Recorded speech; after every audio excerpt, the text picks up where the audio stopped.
Alright, thanks for tuning in to watch another episode of Oddfrog Ministries, Appalachian Christian Faith. And today we're going to be in the book of Luke, and we're going to be talking about the Prophetess Anna. Before we do that though, if you don't care, please hit the like button and share and subscribe. When you share, you help us spread God's Word. I wanted to do this, try to go over some of the women in the Bible.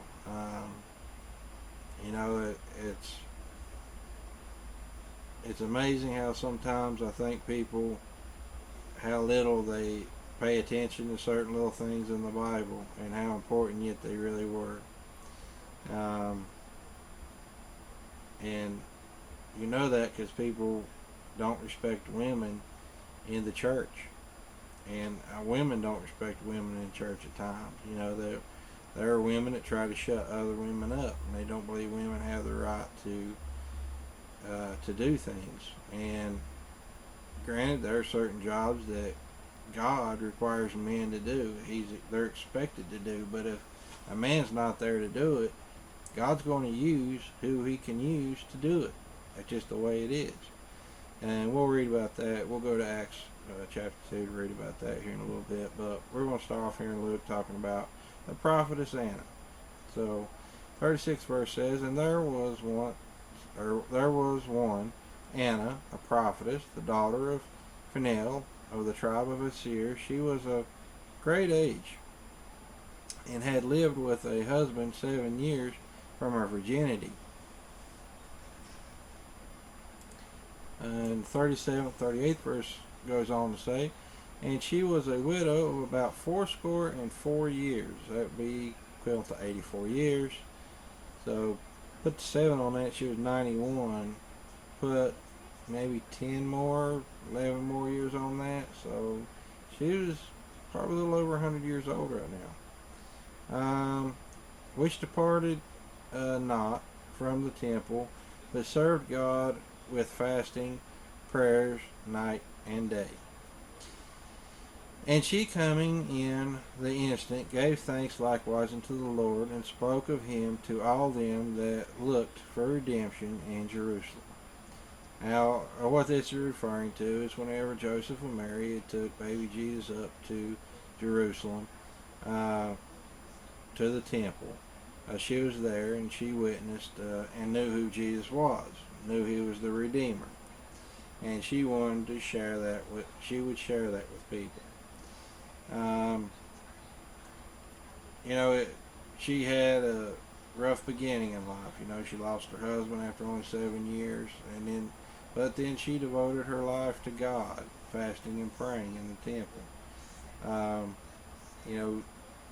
People don't understand how important that is. My mother has probably saved every one of her child's lives from her prayers over the years of getting up and praying for God to protect her children. And I don't take that for granted. I think oftentimes people think so little of that, like it doesn't mean nothing. And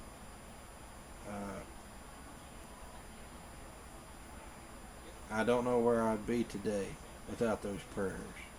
So, to all those mothers out there that think of their children and wake up at night and pray to God that their children are safe, that they have loved ones that might be in service, be medical, military, maybe they're a police officer, whatever they may be doing. The prayers, the love, the kindness, the comfort that women provide in this situation is a great blessing. So, thank you. I want to go on also to say this. I was on TikTok. I go on there to meet other Christians, talk to them about the Lord. And I saw one on there trying to put down the fact of other women actually doing the work for the Lord,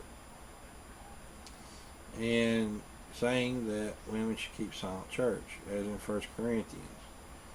Um, I can go into that in the next video, but I want to leave this as a thought for you though. Acts 2. And it shall come to pass in the last days, which I think we're living in right now, saith God, I will pour out my spirit upon all flesh, and your sons and your daughters shall prophesy, and your young men shall see visions, and your old men shall dream dreams. And on my servants and on my handmaidens I will pour out in those days of my spirit, and they shall prophesy. I leave you with this thought. If women are supposed to maintain silence in church, how are they supposed to speak prophecy into the church? Thus, with the understanding that church is not a building, folks. It's the people that make up the church. And when God is speaking of the church, He's speaking of the people, not a building.